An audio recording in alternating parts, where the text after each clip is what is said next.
Hey everybody, it's Derek. Sorry I've been absent for a while. I've been so busy doing things and just trying to get things in order for the new year, both professionally and personally. So I really haven't had the urge to make videos. So I figured I was off today. I have a little bit of time, and so I would finish up my favorite House of Mystery moments. And so when I left off after the second half, after the second part of the House of Mystery. And so I'm going to do a rundown and talk about some of my favorite moments and wrap this thing up because it's been a long time coming. And yeah, so when we left off, we left off at my top 30 moments. And so moment number 31 is the House of Mystery is rebuilt as a gaslight pub. I loved opening the issue and finding that the House of Mystery was rebuilt after Grandpa Keel had blown it up. So that was pretty cool. And I like the whole gaslight pub feel and how it was like old-timey, like Londonish, stuff like that. So that was really cool. Number 32, Lotus Blossoms. Last we saw of Lotus Blossom at the end of this, what I consider the second act. She was very tomboyish. Now she's matured. Obviously, it's been a while, and she is one smoking mama. I was going to say flower, but it wouldn't sound right. Number 33, meet Gigi the Golden Girl. I thought something was off right away. I'm not going to spoil it, but Gigi does quickly become one of my favorites. I like how she's so protective over Lotus Blossom, and we do eventually find out Gigi's backstory, which, scrolling through Tumblr on the House of Mystery tag is something I should not have done until I finished reading the entire series. That is because I came across a spoiler for Gigi, and I was not happy. I wish I would not have seen it. Tumblr, you and your spoilers. Alright, the most shocking part is number 34, which is who Lotus ends up with, and that is Harry, who was previously involved with Fig, and I do not like it. I did not like it from the beginning, and so something's not right about it. You just know that he never had eyes for her, and then suddenly they're in bed together. I didn't like it, and I still don't like it. Alright, and that did leave a big WTF, and especially when we find out later in the series what transpired in order for her and Harry to get together. I didn't like it. Alright, then we see Fig is a writer, which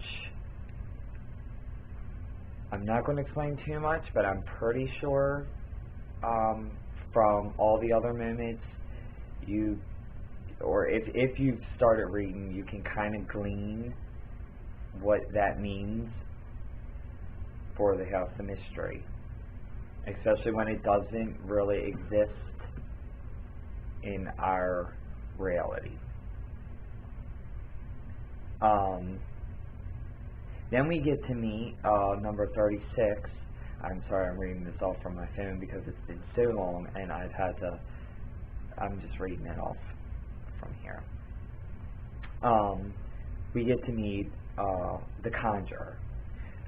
So, the Conjurer is one of my favorites. He is like a cross between a Batman and Constantine. We do get to see that he did train with John Constantine, which made it even more special, but it's a pretty cool introduction. There's a backstory that's given, and he's just, I think he's really cool. I would have liked to have seen more of him, although his story went by way too quickly, but I thought he was a cool character, and I would have liked to seen him introduced into other books or something like that. Really, I just want I want House of Mystery to return. That's what I want. I want the House of Mystery to return. Or give us a new House of Secrets or something, but make sure that he's there. I want him to come back too. Alright. Then we find out the Conjurer, who has quickly become my favorite character, is also reporting to Kane. So Kane is still around and in some form, and he wants his house back. So obviously now Lotus has the house, he wants it back from Lotus, and the Conjurer is basically going in and reporting his findings to Kane on the house. Much like in the beginning when Kane was the coachman, the masked coachman, and he's basically lost the house again and he wants it back. Number 39, I just hinted when we talked about Lotus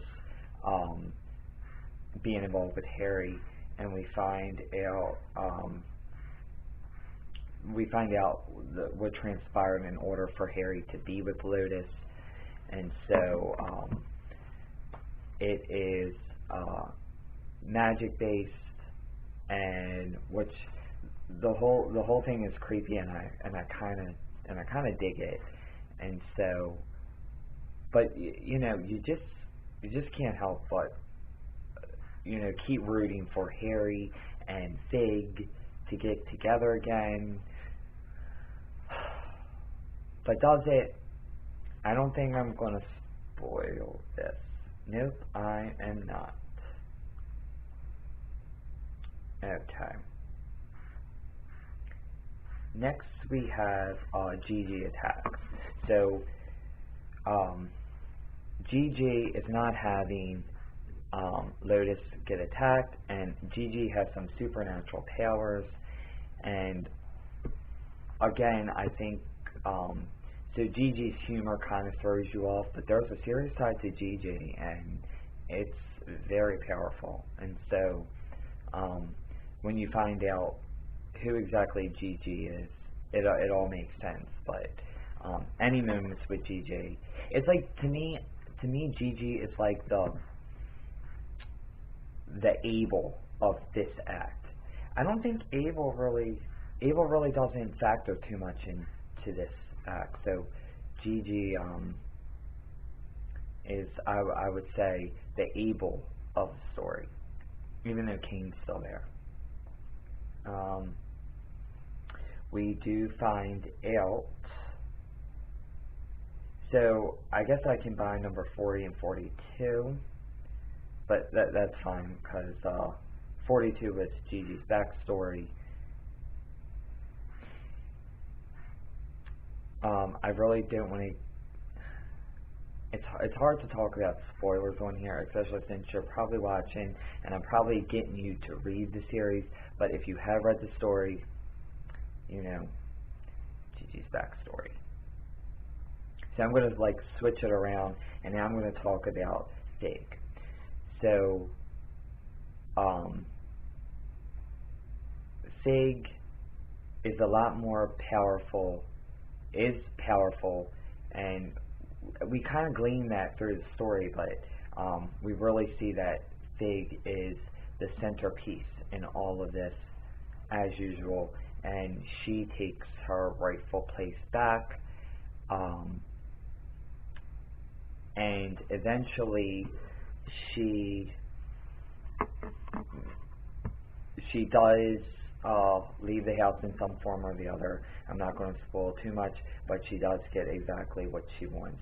And I like the ending of Big Story, and to see what that she does find happiness in the end, and we see exactly with who and what are the circumstances surrounding that. And so I want to cover at the very end. So I've kind of mixed these all around, but the very end I want to talk about. The ending to me was so good. We kicked off the series with a mystery, and we end it with a mystery, and that's all I'm going to say to that. But we do get to see years down the road these explorers all trying to find the house and trying to decide what exactly happened to the house of mystery. And so I do like that there's tales weaved depending on who is telling it, and it's a nice nod, in my opinion, to Doctor Who.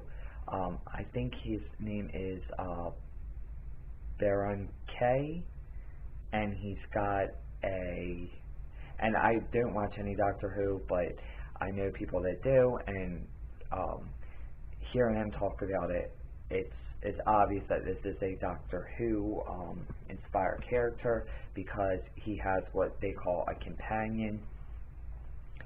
So you get to hear his story, you get to hear some other traveler stories, and a character.